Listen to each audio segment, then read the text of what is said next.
রাসূলুল্লাহ সাল্লাল্লাহু আলাইহি ওয়াসাল্লাম আল্লাহ নবী বলেছেন ময়দানে মাশরে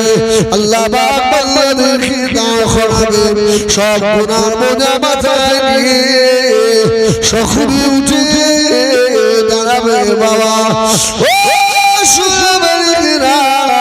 আল্লাহ পাক ময়দানে মাশরে এক কোন কিছু বান্দাকে আল্লাহ গোপনীয় ভাবে ডাকবে এদিকে আয় সুবহানাল্লাহ বলে আল্লাহ গোপনীয় ভাবে ডেকেছে আয় আমার কাছে এই সব কাজ তুই করেছিলিস বান্দা তাকে বলবে আল্লাহ করে ফেলেছি আল্লাহ এখন কি করা যাবে সুবহানাল্লাহ আল্লাহ আমি আজকে আত্মমিথ্যা কথা বলবো জীবনে অনেক বলেছি আল্লাহ আজকে আমার আল্লাহ সম্মুখে মিথ্যা কথা আর বলবো না আল্লাহ এসব অপরাধগুলো আমার ছিল আমার আল্লাহ দয়া হবে আমার আল্লাহ পাক ময়দানে মাশরে সত্তার নামে ওসিলায় বান্দার গুনাহগুলোকে আল্লাহ পাক গোপন করে দেবে সুবহানাল্লাহ ও আমি আল্লাহ আমার একটা নাম হলো সত্তার আল্লাহর নাম সত্তার আছে না নাই আমার নাম হলো সত্তার আল্লাহ আমি আল্লাহ সত্তার নাম দিয়ে তোদের গুনাহগুলোকে ঢেকে দিয়েছি রে যা বান্দা চলে যা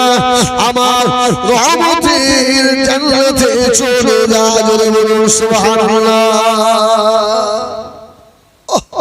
এই রকম আল্লাহর ইবাদত করবেন না কার তো তোমাদের ছাগল বলবো ওটা কি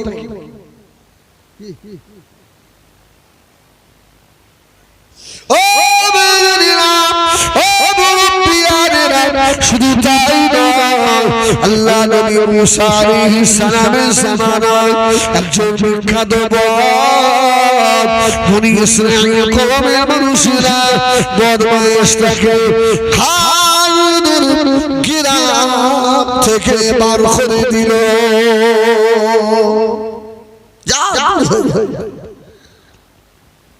তোর মতো বদ গ্রামের আর আমাদের সমাজে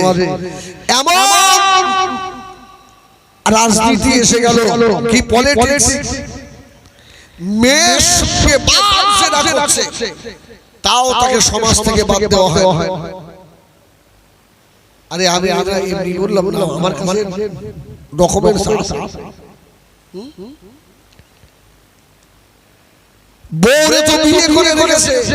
আবার বউয়ের বুটারও বিয়ে করে রেখেছে যায় যায় না কিছু বলে না একটা তালাক হবে হ্যাঁ দীপু সমাজে সব করে খাচ্ছে কেন ওর পার্টি বলা কি ওকে এক রকম ওর বাড়ি খতম করতে যাবে ও বললে ইমাম সাহেবের জানাজা পড়তে হবে ইমাম মসজিদ চলবে এখন পার্টির কথা আল্লাহ বলছে তোদের ঘাড়ে বাস পড়বি আমি আল্লাহ আমার ঘর চলবে আমি আল্লাহ আমার কথায় বলুন সুবহানাল্লাহ কোন দুনিয়ার রাজনীতির কথায় নয় আর চার দেওয়ালের ভিতরে যা আছে বলবে কথা সেটা হচ্ছে মসজিদের ইমাম তুমি যত মসজিদের বাইরে গিয়ে আগুন দেখাও মসজিদের ভিতরে আইন চলবে আল্লাহ পাকের কোরআনের আর কোরআন মোতাবেক কথা বলবে মসজিদের ইমাম জোরে বলুন সুবহানাল্লাহ আল্লাহ কি সমাজ এসে গেল আজকে গোবর সব একসঙ্গে নিয়ে আমাদের থাকতে হচ্ছে সমাজ থেকে এত বড় অপরাধীকেও আমরা এক ধরে করতে পারছি না কেন এই নোংরা রাজনীতির জন্য রাঘব ও আমার জানেরা সোনামারি ঘেরা ও জানেরা বদমাইশ থেকে বাবা বার করে দিল এক বছর পরে আল্লাহ পাক ডাক দিয়েছে ও আমার নবী হযরত মুসা আলাইহিস সালাম আমি আল্লাহ বলে দিলাম অমুক জঙ্গলের ভিতরে আমার আল্লাহ আমার ওলি বান্দা মারা গেছে মরে গিয়ে মরে গেছে ওর জানাজা নামাজ কেউ না ওর গোসল দেওয়া কেউ না ও দাফন করার মতো কেউ না ও আমার নবী রে হযরত মুসা আমি তোমাকে বললাম বনি ইসরাঈল ওই ব্যক্তি জানাজা নামাজ ওই ব্যক্তির দাফনের ব্যবস্থা করো জোরে বলে মুসা আলাইহিস সালাম বনি ইসরাঈল কওমকে ডেকে বললে যাবে তোমরা ওরা তো স্বার্থপর হ্যাঁ এখন দেখেন মিটিং জিতে গেলে ওটা কি আমার সব টাকা দিতে হয় ব্র্যান্ড দিতে হয় হ্যাঁ আমি শুনি তাই আল্লাহর কসম জীবনে কোনো মিটিং যাই কেউ প্রমাণ দিতে পারবে না ভারতে বাস করি একটা দিতে যার ইচ্ছা তার দেই ব্যাস ঝামেলা খাতা আল্লাহু আকবার তোরা বললে আয়ে মুসা আমরা করতে এর বিনিময়ে আল্লাহ আমরা তো এমনি যাব না আমাদের মাল দিতে হবে দুই মুসা সালাম বলছে হারা এই এতটাই স্বার্থপর একটা মানুষ মারা গেছে তার জানাজা পড়তে যাবি এর জন্য মাল বলছে আমরা ভাও পাতি আল্লাহ নবী মুসা আলাইহিস সালাম আল্লাহ বাখির দরবারে দুটো হাত তুলে মুনাজাত করতে লাগলেন আল্লাহ ও রাব্বুল্লাহ এরা ফাউসাবে না আল্লাহ এরা সবজার ওলি বান্দা জানাজায় গেলে আল্লাহ পীরের কি দেবেন আল্লাহ বাবা আসছিলেন ও আমার নবী হযরত মুসা আলাইহিস সালাম বনি ইসরাঈলকে সরিয়ে দাও বনি ইসরাঈলকে বলে দাও ওরা যদি আমার ওলি বান্দা জানাজা নামাজে যদি অংশ নেয় আমি আল্লাহ ওদের বিগত জীবনের পাহাড়গুলোকে মাফ করে দেব ওদের গুনাহ করে দাও এত বড় সাবসিডি আমি আল্লাহ আমার তরফ থেকে সুবহানাল্লাহ আমি আল্লাহ বনি ইসরাঈল বলল চলো যাই সবাই চলে জঙ্গলের ভিতরে লাশ খুঁজে খুঁজে লাশ পেয়ে গেছে দেখছে এ তো সেই আমাদের গ্রামের সেই কি যাকে গ্রাম থেকে ঘাট ধরে বার করে দিয়েছিল এত বড় দুষ্টু ইস বনি ইসরাঈল মুসা নবীকে বলছে মুসা রে আর কত নাটক করবেন এইরকম করে বলুন নাউজুবিল্লাহ মুসা নবীর উম্মতেরা বলছে এইভাবে নাটক আর কতদিন চলবে যাকে এক বছর পূর্বে ঘাট ধরে গ্রাম থেকে বার করে দিয়েছিলাম এখন নাকি আবার তার জানাজা পড়ালে জীবনের গোনা মাফ হয় আহা ও আল্লাহ নবী মুসা আলাইহিস সালাম আল্লাহ পাকের দরবারে হাত তুলে দিয়ে অজর কাঁদতে লাগলেন আল্লাহ এরা আমাকে নাটকবাজ বলে এরা আমাকে গালাগালি করে আল্লাহ বললেন আমার নবী রে ও আমার নবী মুসা আলাইহিস সালাম বনি ইসরাঈল দিগকে জানিয়ে দেন আপনি বলে দেন আমার বান্দা সত্যি গুনাহগার আমার বান্দা বড় খাতাখার আসমানের নিচে জমিনের উপরে এক থেকে বড় গুনাহগার আর আছে বলে জানা নাই আমার নবী মুসা আমার বান্দা জঙ্গলের ভিতরে ছিল আমার বান্দার ইন্তেকালের সময় মউত যখন শুরু হয়ে গেছে শিদ্দাতুল মউতের আযাব সাখরাতুল মউতের আযাব যখন শুরু হয়ে গেছে জঙ্গলের ভিতরে আমার বাবা কাউকে খুঁজে পায় না রে আমার বাবা একবার ডাইনে তাকিয়েছে কেউ নাই বামে তাকিয়েছে কেউ নাই সম্মুখে তাকিয়েছে কাউকে পেল না পিছনে তাকিয়েছে কাউকে পায়নি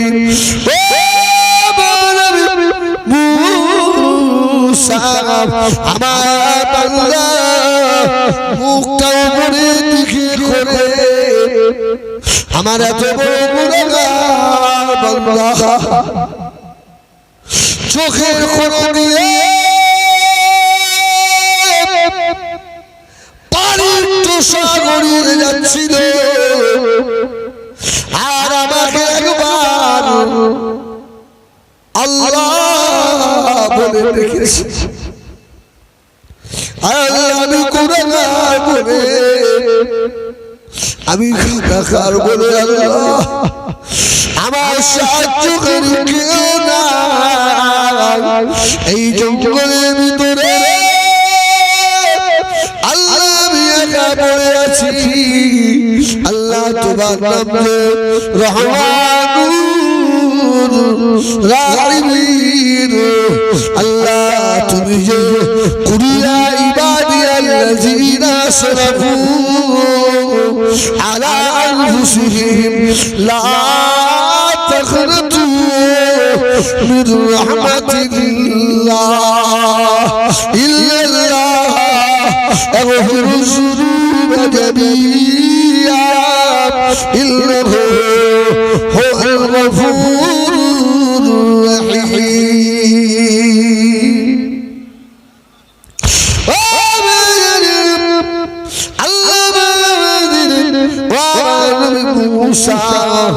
শুনে রাখো আমার গুনাহগার বান্দা যখন আল্লাহ বলে ডাক দিয়েছে আমি আল্লাহ আমার রহমতের দরিয়ায় জোশ মেরেছে জোরে বলুন সুবহানাল্লাহ আর একটু জোরে বলুন সুবহানাল্লাহ সোনা বাড়িরা মায়ের পাগল বেটা মায়ের বোন বেটা গ্রামবাসীরা মেরে মেরেছে ভাইরা মেরেছে বাড়ি থেকে ঘাড় ধাক্কা দিয়ে বার করে দিয়েছে পাগল ছেলেটা সারাদিন রাস্তায় রাস্তায় রাস্তায় রাস্তায় রাস্তায় রাস্তায় ঘুরে গ্রামে ঢোকে না দেখতে পেলে মেরে দেবে ওই বদ ছেলেটা গভীর রাত্রিরে লুকিয়ে লুকিয়ে চুরি করে করে শেষে জড় দুঃখী মা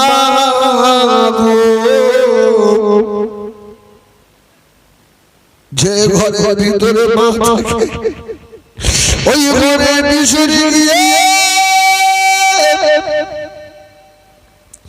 জানালার ফাঁক দিয়ে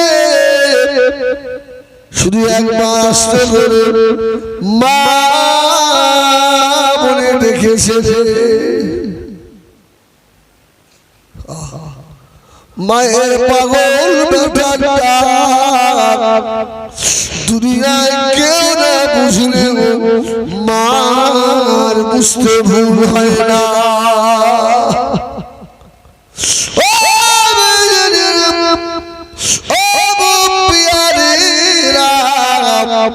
সকলে তাড়িয়ে দিলেও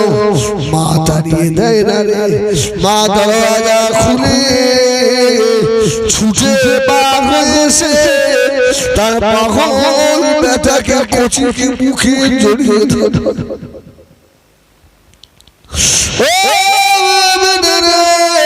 তোর ভাইরা মারতে পারে,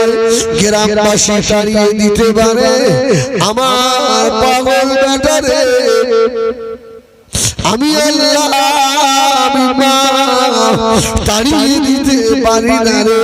আয় আমার সোনা মানি, আমার মুখে আয় বাবা, খেয়েছিস বাবা খাওয়া,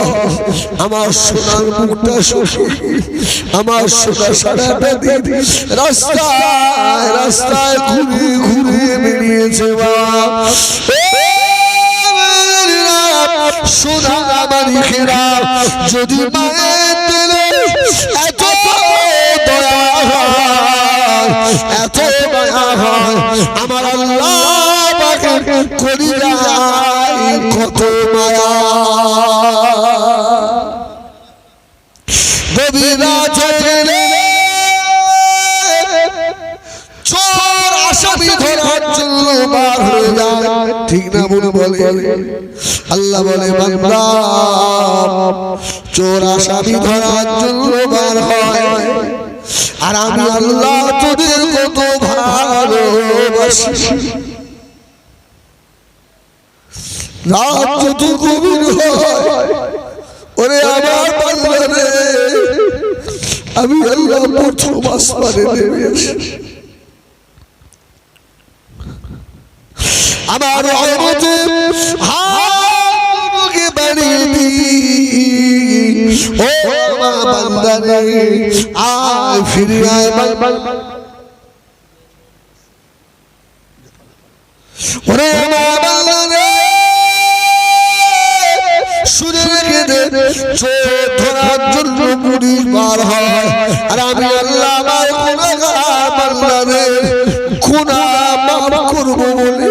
আমি গুনাহগারদের ডেকে ডেকে বলি আয় আমার পেরাবাসী বান্দা,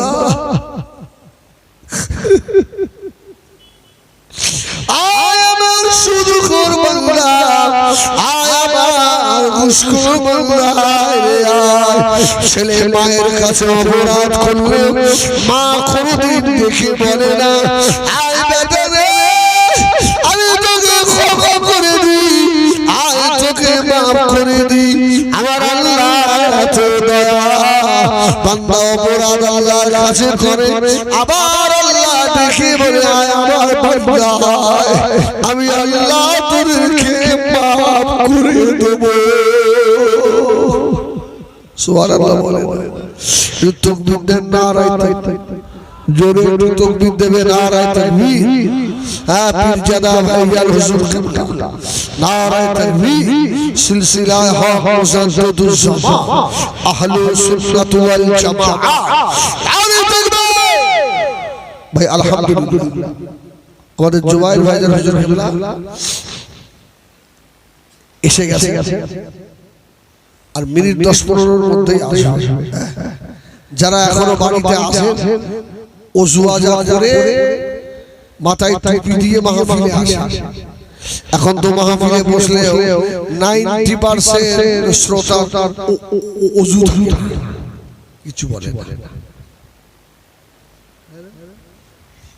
আরে ম্যাক্সিমাম যুবক ছেলেগুলো তো মাথায় টুপি দিয়ে আসে,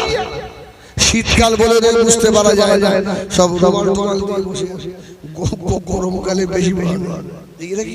নাটক শুনতে ফাংশনে এসে একটা মাঠে মাথায় টুপি। আমার দিনদার ইমানদার ভাইরা সোনামারি ফিরা ও নওজওয়ান যুবকেরা মুরব্বিয়ানেরা ফিরে আসেন বাবার সময় বেশি নেই। সোনামারি ফিরে এক কদম করে তুলছে,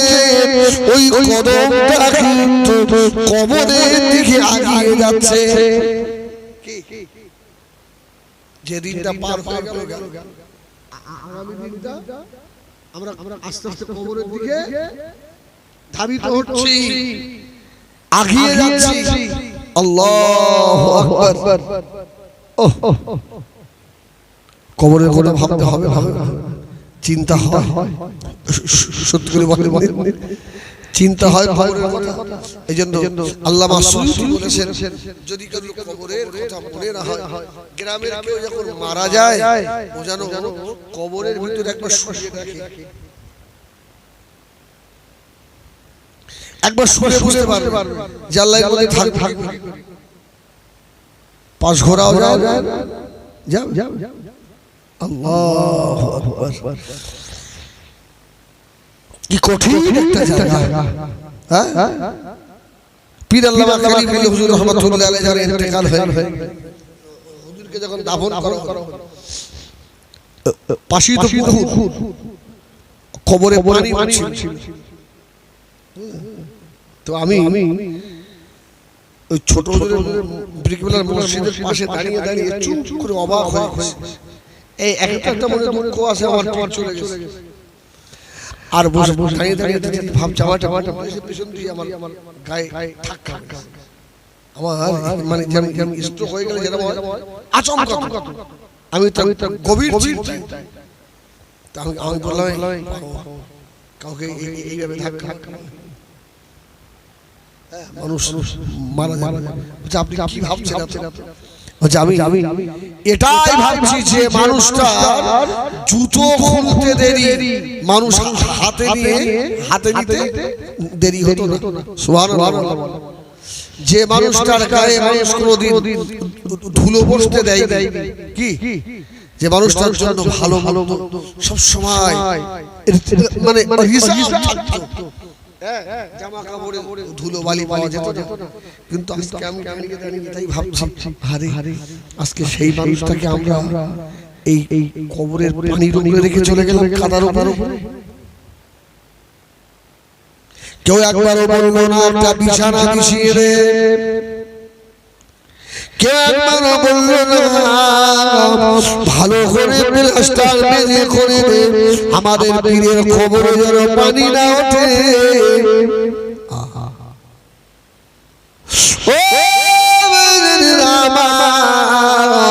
যত বড়ই মানুষ না কেন, কবরের মাটির উপরে শুতে হবে।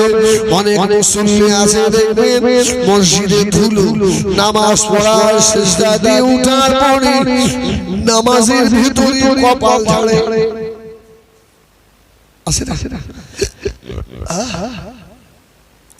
নামাজ শেষ মসজিদটা মুয়াজ্জিন সাহেব ঝাড়ু দেয় না, তো মুয়াজ্জিনের বাপের ঘর ঝাড় দেয়। এই মুয়াজ্জিনের আল্লাহর ঘর, আল্লাহর ঘর, মুয়াজ্জিন আল্লাহর বান্দা, তুই আল্লাহর ঘর। মুয়াজ্জিন ঝাড় দেয় কেন? তুই একটু ঝাড় দে, পাকামু সব ইনি বার হয়ে ধুলোগুলো সব ছেড়ে দিয়ে পরিষ্কার করে মুখ টুক ধুয়ে ফ্রেশ হয়ে যাবে। আল্লাহ নবী ফরমাচ্ছে বাবা না যত মসজিদে সিজদা দেওয়া ওই ধুলোগুলো কপালে লেগে থাকবে, অত ফেরেশতারা গোনাহ মাফ করতেই থাকবে। বলুন সুবহান। অত ওরে বাবা আমাদের নেকি লিখতেই থাকবে।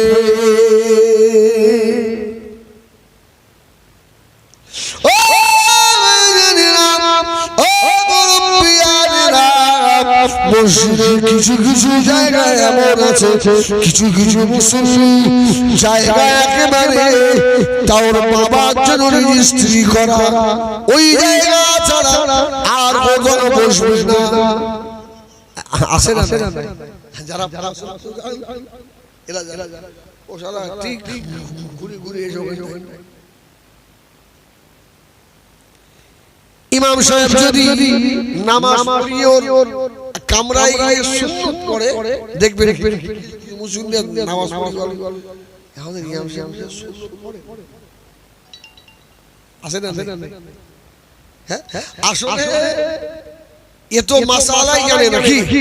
আরে সুন্নতটা বাড়ি বলে তারপরে যাব মসজিদে। সুবহানাল্লাহ। ও ঘোড়ার ডিম ফরজ ওয়াজিব জান্নাতে ইয়ে জানবে কি করে? হ্যাঁ, মসজিদে ফরজ নামাজটা জামাতে পড়ে বাড়ি চলে আসে, সুন্নত নফলটা বাড়ি পড়ে, জোহরের আগে 4 রাকাত বাড়ি থেকে সুন্নত পড়ে মসজিদে যাওয়াটা উত্তম। সুবহানাল্লাহ। এত তাজা বাড়ি থেকে সুন্নত পড়ে এসে বাইকটা রেখে ডাইরেক্ট চলে যাওয়া নামাজে, দেখবেন সঙ্গে সঙ্গে ভুল যাবে। এর যারা সুন্নতে মুআক্কাদা, সুন্নত না পড়ে তুমি নামাজ পড়ালে আসলে মুক্তাদি তো জানে না।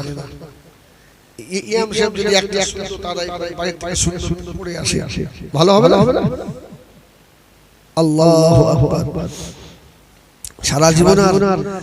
আর নেকাম কোনদিন চলবে বলে? সুবহানাল্লাহ সুবহানাল্লাহ সুবহানাল্লাহ। আর কতদিন নেকাম চালাও, যে কদিন নেকাম চলে চালাও। তবে সুবহানাল্লাহ নামাজ তোমার আল্লাহ নেবে কতদিন, এটা আল্লাহই ভালো জানে। আবার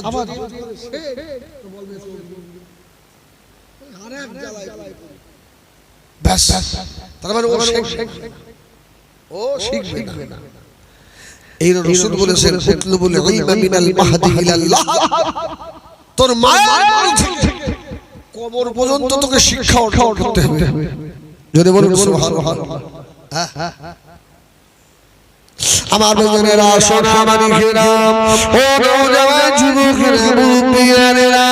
খুব গভীর মনোযোগ বাবা। নামাজ কাজা করা যাবে না, সুদ খাওয়া যাবে না,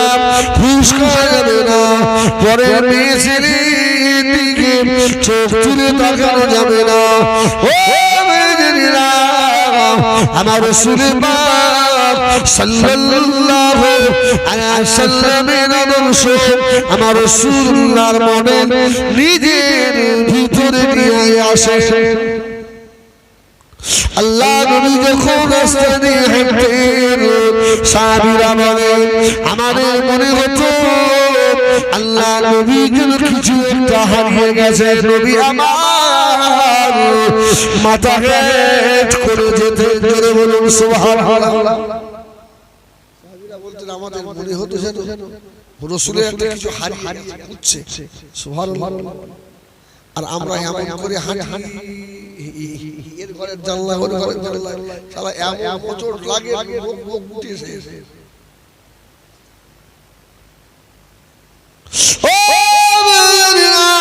শুধু রাস্তায় চলার সময় আমার রাসূলের পাকের খাবার আদর্শ আম্মা জান হযরত আয়েশা বলেন আল্লাহ নবীর সম্মুখে যখন দস্তরখান বিছিয়ে দেওয়া হতো, নবী আমার কোনদিন দস্তরখান ছাড়া খানা খেতেন না। ও কৃষ্ণমাটি জওয়ানেরা, মায়েরা, বোনেরা, আমাদের সকলের বাড়ি দস্তরখান আছে না নাই? আরে সোনার মাটিটা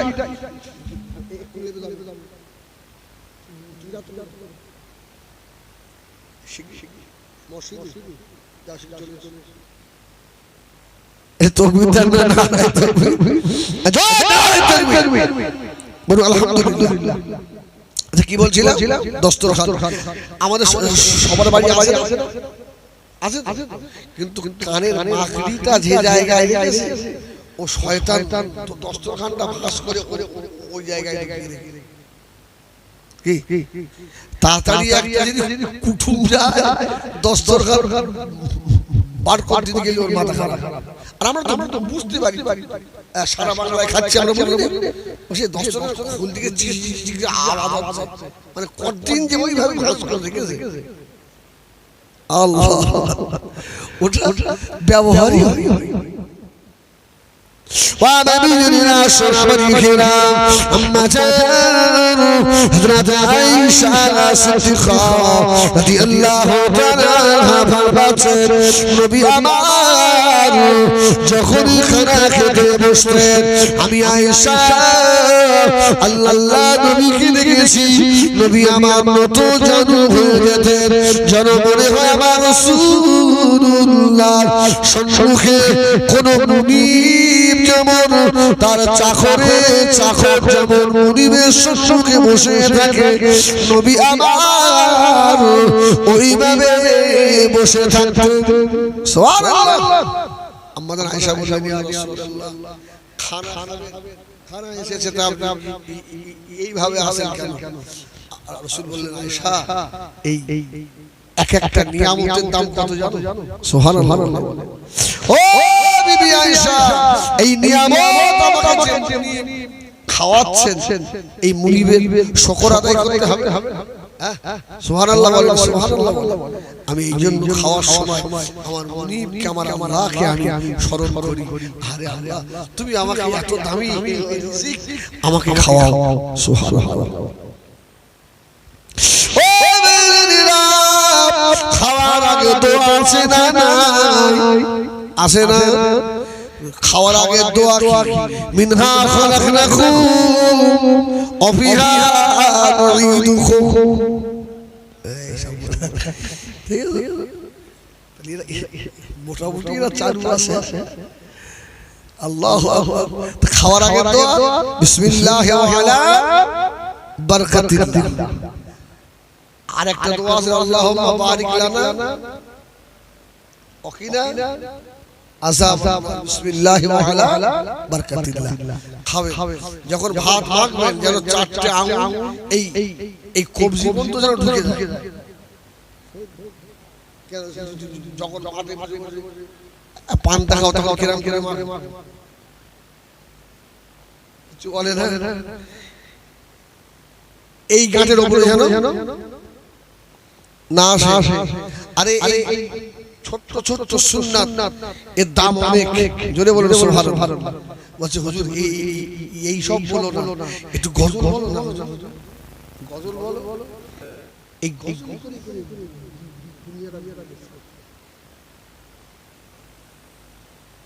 মদিনার মাটি যদি পাই রাসূলুল্লাহ সুরমা করে দেব বারবার যদি যেতে নারী পাই সোনার মদিনা স্বপ্নে দেখা দিও গো রাসূলুল্লাহ সুরমা করে দেব বারবার মদিনার মাটি যদি পাই রাসূলুল্লাহ সুরমা করে দেব বারবার সুবহানাল্লাহ সুবহানাল্লাহ নাত গাবেন এই রকম রাসূলের আশিক এই আসে তাহলে খাওয়ার সুন্নাত পায়খানা যাওয়ার একটা সুন্নাত আছে না যখন পায়খানায় বসার একটা সুন্নাত তরিকা আছে না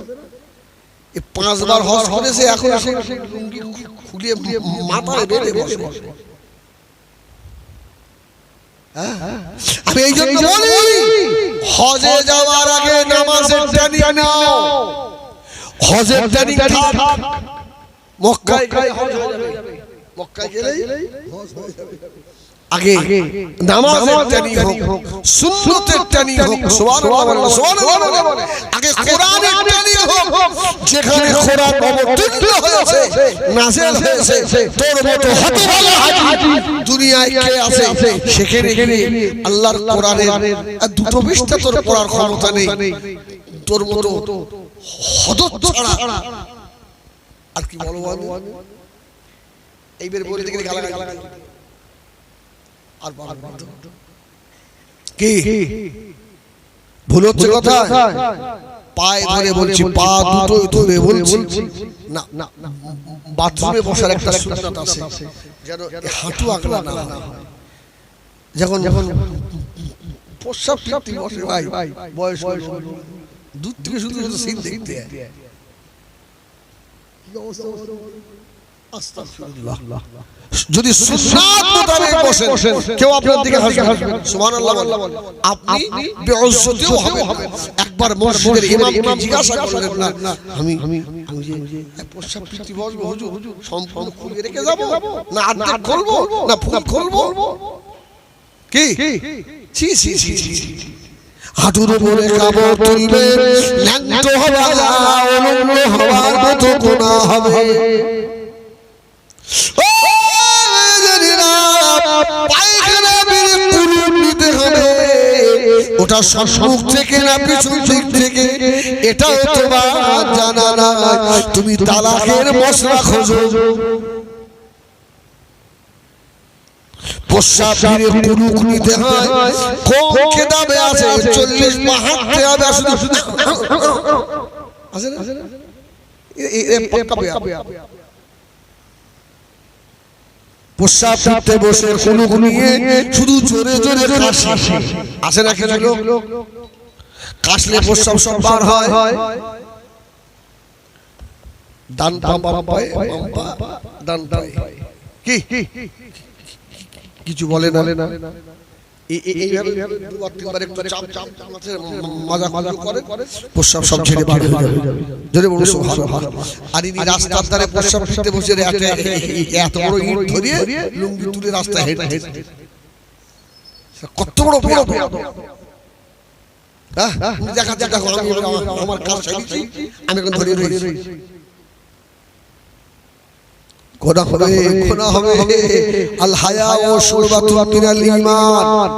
হায়া লজ্জা ঈমানের অঙ্গ হ্যাঁ এখনো বাথরুমে ঢোকা সুন্নাত জানো না বাথরুম থেকে বার হওয়া সুন্নাত জানো না গোসলের ফরজ ওয়াজিব সুন্নাত এটা তোমার জানা নেই তুমি আবার বড় বড় ফতোয়া লাগাও শিখে নাও আমার শোনা এখনো সময় আছে যদি শিখতে শিখতে মৃত্যু হয়ে যায় আপনার জন্য খবর ভালো আছে আল্লাহ বিনা হিসাবে জান্নাত দিয়ে দেবে জোরে বলুন সুবহানাল্লাহ আর সারা জীবন যদি ওই বড় দাড়ি রেখে আর জুব্বা গায়ে দেখে কিছু জানো না সামনে গিয়ে আব্বা মানে দাড়ি ট্রাক করলাম লোক বলে 2000 কি 60 আসলে পুরো ভন কিছু জানো আমার দিনদার ইমানদার ভাইরা সোনাবাড়ি ঘেরা আল্লাহ নবীর আসহাবে কেরামেরা একটা হাদিস শিখার জন্য মাস কি মাস রাস্তায় হেঁটে হেঁটে গিয়েছে একটা হাদিস ও নবী দুনিয়া বাদশাহ জনাবে মুহাম্মদ রাসূলুল্লাহ সাল্লাল্লাহু আলাইহি ওয়াসাল্লাম আল্লাহ নবীর সাহাবাদের ভিতরে কয়েকজন কারি সাহেব সাহাবা ছিলেন জোরে বলুন কারি সাহেবের তেলাওয়াত ভালো লাগে না ও চাচা চায়ের দোকানের সময় দিলে ওখান থেকে যদি আধা ঘন্টা বার করে ইমামের ঘরে দিতে তুমিও ভালো কোরআন পড়নেওয়ালা হয়ে যেতে ঠিক না সারা জীবন ইন্না আতাইনা কাল কাউসার তোমার নামাজ ওই কাউসারের মতো হবে সোনাবাড়ি ঘিরে আল্লাহ নবী নিজে কোরআন সাহাবীদের কাছে শুনতেন জোরে বলুন সুবহানাল্লাহ আল্লাহ নবী ডাক দিলেন ও আমার সাহাবীরা বাবারা কে আছো সাহাবী আমাকে একটু কোরআন শোনাবে বাবা আমি রাসূলুল্লাহ একটু কোরআন শুনবো আমার কারি সাহেব সাহাবী একটু হাত তোলো বাবা আল্লাহ নবীর চারজন কারি সাহেব সাহাবার ভিতরে একজন ছিলেন হযরত আব্দুল্লাহ ইবনে মাসউদ রাদিয়াল্লাহু তাআলা পেটে মানুষ ছোট মানুষ গায়ে গোশত ছিল না পাগুলো ছোট ছোট আব্দুল্লাহ ইবনে মাসউদের কোরআন তেলাওয়াত ছিল মধুর তেলাওয়াত জোরে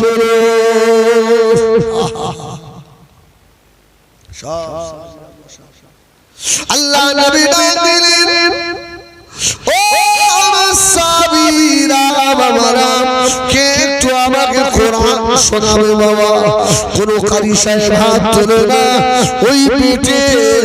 একবারে হালকা দুবলো পাগুলো ছোট ছোট আব্দুল্লাহ ইবনে মাসউদ হাত তুলেছে জোরে বলুন ইয়া রাসূলুল্লাহ আর এই বলতে হাত লাগাও তোমার যা শরীরের অবস্থা যদি আবু জাহেল শুনে আপনি মারে তোমার তো এই এক খাই ইন্না লিল্লাহি নাই পানি তোমার পড়তে হবে না আমার যে সব সাহাবীরা সব হিষ্টু সব বসে আজকে হাত মারি ভয় কিন্তু আব্দুল্লাহ ইবনে মাসউদ তো আশিকে রাসূল জোরে বলুন সুবহানাল্লাহ আল্লাহ নবী বললেন আব্দুল্লাহ ইবনে মাসউদ হাত নামাও আর কি হাত ভালো ও নবী আমার দুরুদ বাদশাহ আবার বললেন বাবা কে আমাকে কোরআন শোনাবে বাবা ওই আব্দুল্লাহ ইবনে মাসউদ কে হাত তোলেন না উনি আবার হাত তুলেছে ইয়া রাসূলুল্লাহ ইয়া হাবিবাল্লাহ আমি শোনাবো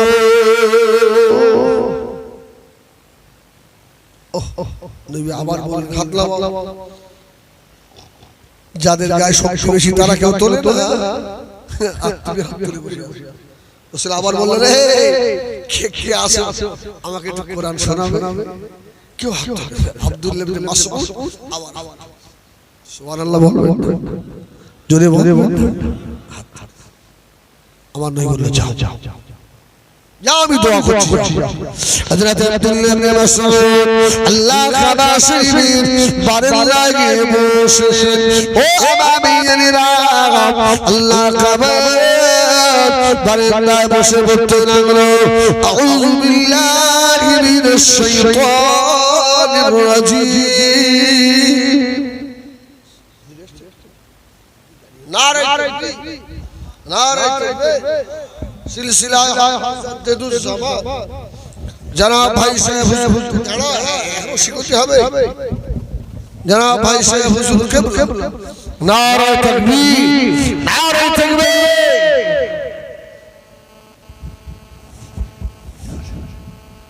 এই ক্যামেরা বন্ধ যারা বাইরে আসে ভাই সব ভিতরে চলে আসে